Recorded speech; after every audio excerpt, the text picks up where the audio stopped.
کہ جب اصل میں مصیبت تب آتی ہے جب کسی کی امید ختم ہو جائے. وہ کہا جاتا ہے نا کہ امید پہ دنیا قائم ہے، تو ہر چیز پہ ہر کسی کی کسی نہ کسی طریقے سے امید وابستہ ہوتی ہے. ہم کام کرتے ہیں تنخواہ سے امید، کوئی فصل لگاتا ہے تو اس کے پھل سے امید، اسی طریقے سے کسی نہ کسی طریقے سے بہتر مستقبل کی امید سے لے کے ہر چیز میں امید ہی ہوتی ہے. لیکن اگر کسی کی امید چھن جائے تو پھر باقی کچھ نہیں رہتا.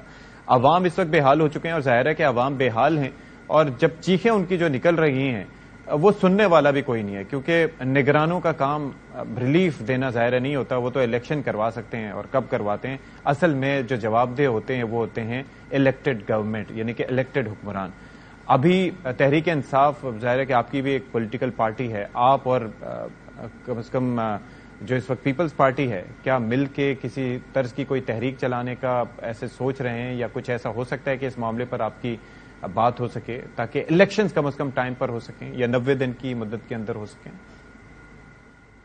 دیکھیں جی، آپ نے اسٹارٹ کیا کہ خان صاحب چاہتے ہیں کہ مطلب سب سے بات ہونا، لیکن پیپلز پارٹی کے دوست ہمارے بیٹھے ہیں، ہمیں تو کوئی بھی آبجیکشن نہیں ہے. اور بیٹھنے میں کیا مسئلہ یہی ہے کہ جو الیکشن ٹائم پہ ہو، فری اینڈ فیئر الیکشن ہو، جو بھی جیت کے آئے وہ عوام کے آگے مسائل کی طرف دیکھے. لیکن آپ نے بھائی کا ریسپانس دیکھا کہ ہم این آر او، خان صاحب این آر او چاہتے ہیں. کس سے چاہتے ہیں این آر او؟ آپ تو ابھی حکومت میں نہیں ہیں. یہ ایک پازیٹو اپروچ نہیں ہوتی نا بھائی، آپ ابھی حکومت میں نہیں ہے نا، کس سے این آر او مانگے؟ این آر او تو آپ کے لوگ ابھی چاہتے ہیں، کیونکہ آپ کے ساتھ ہو گیا کہ الیکشن جو مطلب کیئر ٹیکر گورنمنٹ میں ہونی تھی وہ ان کی نہیں آئی، سی این ان کا نہیں آیا. آپ نے ماضی میں دیکھیں جب 2013 میں 2018 میں جو کیئر ٹیکر گورنمنٹ آئی، وہ تو ان کے مطلب قریبی لوگ تھے، جو ان کی جو سٹنگ گورنمنٹ پریویس گورنمنٹ تھی اس کا تسلسل تھے. ان کے جو منسٹر ہوتے تھے پہلے کیبنیٹ میں، وہی وہ کیئر ٹیکر کے منسٹر وہ اپنے کسی مینیجر کو لگواتے تھے تاکہ ان کی وہ ڈیلیں چلے، ان کا سسٹم چلے. جہاں تک دیکھیں بات ہے آبجیکشن کی کہ بھائی کے پی اور پنجاب کے جو اسمبلی توڑی گئی، یہ کون سی دانش مندی تھی؟ تو میں بھائی سے پوچھنا چاہتا ہوں کہ 9 اگست کو آپ کا 3 دن الیکشن سے ٹینیور سے پہلے اسمبلی، نیشنل اسمبلی توڑنے کی کون سی دانش مندی تھی؟ صرف ایک ہوس تھی کہ کیئر ٹیکر گورنمنٹ وہ 1 مہینہ اور چاہیے، ان کو اقتدار چاہیے، کیونکہ اگر 12 اگست کو اسمبلی ٹوٹتی تو وہ ان کا ٹائم پورا ہوتا اور 7 دن میں الیکشن ہونے تھے. ان کو وہ 1 مہینہ اقتدار کا چاہیے. ہم آج بھی راضی ہیں، ہمیں دیکھیں کچھ بھی نہیں ہے، لیکن آپ آج بھی راضی ہیں. اسی پوائنٹ پہ let's stay positive for a but sir. میں اسی بات پہ اب ظاہر ہے کہ میں بیسیکلی سولوشن پہ بات کرنا چاہ رہا ہوں. وقت مختصر ہے، اور ظاہر ہے کہ یہ اگر گنوانے پہ آئے تو آپ بھی ظاہر ہے آپ کے پاس کافی سٹف ہوگا، ان کے پاس بھی کافی چیزیں ہوں گی. فیصل کریم کنڈی صاحب، سر یہ میرا سوال بیسیکلی یہ ہے کہ اس وقت جس طرح سے جواب دہی اسی وقت ہو سکتی ہے جب الیکٹڈ گورنمنٹ ہو، وہ کسی کی بھی ہو، وہ تحریک انصاف کی ہو، نون لیگ کی ہو، پیپلز پارٹی کی ہو، لیکن وہ ظاہر ہے کہ عوام کو جواب دہ ہو سکتے ہیں، اور ایسا الیکشن کی صورت میں ممکن ہے. کوئی مل کر کوئی لاہ عمل بنایا جا سکتا ہے؟ جو سوال میں نے ابڑو صاحب سے کیا وہی آپ سے بھی ہے. دیکھیں، پاکستان پیپلز پارٹی کی ایک تاریخ رہی ہے کہ ہم نے ہمیشہ کولیجن کی حکومت کی ہے، ہم نے ہمیشہ اتحادی جماعتوں کے ساتھ حکومت چلائی. ہم نے کبھی یہ نہیں کہا کہ ہم اس کو جو ہے اس کے ساتھ ہاتھ نہیں ملائیں گے، اس کے ساتھ گلے نہیں ملیں گے.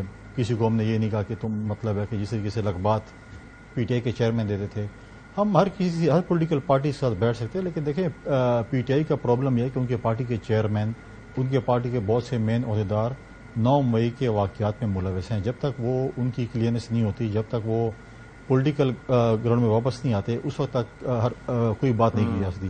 اور دوسری بات یہ کہ پاکستان پیپلز پارٹی کے سارے فیصلے، کس کے ساتھ ہم نے اتحاد کرنا ہے، کس کے ساتھ ہم نے سیٹسمنٹ کرنی ہے، وہ ہماری پارٹی کی سی سی نے کرنا ہے. میرے پاس اس پر کوئی اختیار نہیں ہے کہ میں یہ فیصلہ کر سکوں کہ ہم نے کس کے ساتھ اتحاد کرنا ہے.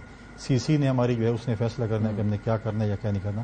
ابھی ہماری سی سی کی میٹنگ ہونے جا رہی ہے الیکشن کے حوالے سے، جو کہ ہم نے پہلے ای سی پی پہ ہم گئے تھے، انہوں نے جو ڈیلیمیٹیشن کی الیکشن کی تاریخ دے رہے، اس حوالے سے جو ہے ہم آئندہ کا جو ہمارا لائحہ عمل ہے وہ طے کرنے کے لیے ہماری سی سی کی میٹنگ لاہور میں ہونے جا رہی ہے، اور ہم فیوچر پلانس پہ. اچھا چلیں بھٹی صاحب، آخر میں سر ذرا فرمائیے کہ کیا کسی اتحاد کے بغیر، اور ظاہر ہے کہ 9 مئی کے واقعات کے بعد چیزیں کافی مختلف ہو چکی ہیں، اور جو واقعات ہوئے ان کی نظیر نہیں ملتی، اور جنہوں نے جو کیا ہے وہ تو ظاہر ہے انہیں بھگتنا پڑے گا، لیکن وے فارورڈ کیا ہے اس وقت؟ سیاسی جماعتیں کس طریقے سے اپنے آپ کو آگے لے کے چل سکتی ہیں اور الیکشن کی بات منوا سکتی ہیں؟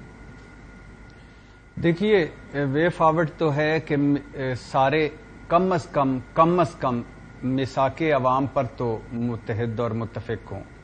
کم از کم بنیادی مسائل پر متفق ہوں، کم از کم معیشت پر متفق ہوں، کم از کم ایک ایجنڈے پر جو اس پر متفق ہوں. پاکستان سے بڑا تو کوئی نہیں ہے نا. تو پاکستان سے اگر کوئی بڑا نہیں ہے تو پاکستان 75 سالہ پاکستان اس وقت 175 سالہ پاکستان لگ رہا ہے. ہم سے بعد کا بنگلہ دیش اور ہمارے ساتھ آزاد ہوا بھارت اور باقی ملک کہاں پہنچ گئے اور ہم کہاں سے چلے تھے کہاں پہنچ گئے. کچھ اگر تھوڑی سی رتی بھر بھی شرم ہے، کچھ اگر تھوڑے سے رتی بھر بھی درد ہے لوگوں کا، کچھ اگر تھوڑی سی رتی بھر بھی ان لوگوں کا جو جانوروں سے بدتر زندگیاں گزار رہے ہیں ان کا اگر ہے تو خدا کے لیے کچھ ایک آدھ پوائنٹ پہ اکٹھے ہوں. اور اس میں کوئی شک ہی نہیں ہے کہ سیاسی عدم استحکام جب تک ہوگا معاشی استحکام نہیں آئے گا. اور اگر معاشی استحکام نہ آیا تو ہم جتنے بھی 30 مارخان ہیں ہم کوئی آگے نہ بڑھ سکتے ہیں نہ آگے کچھ کر سکتے ہیں. تو لہذا اب بھی وقت ہے کہ اکٹھے ہوں اور ان نکات پر تو اکٹھے ہوں جو اس ملک کے لیے ضروری ہیں. باقی ہر کوئی اپنی اپنی سیاست کرتا ہے، کرتا رہے.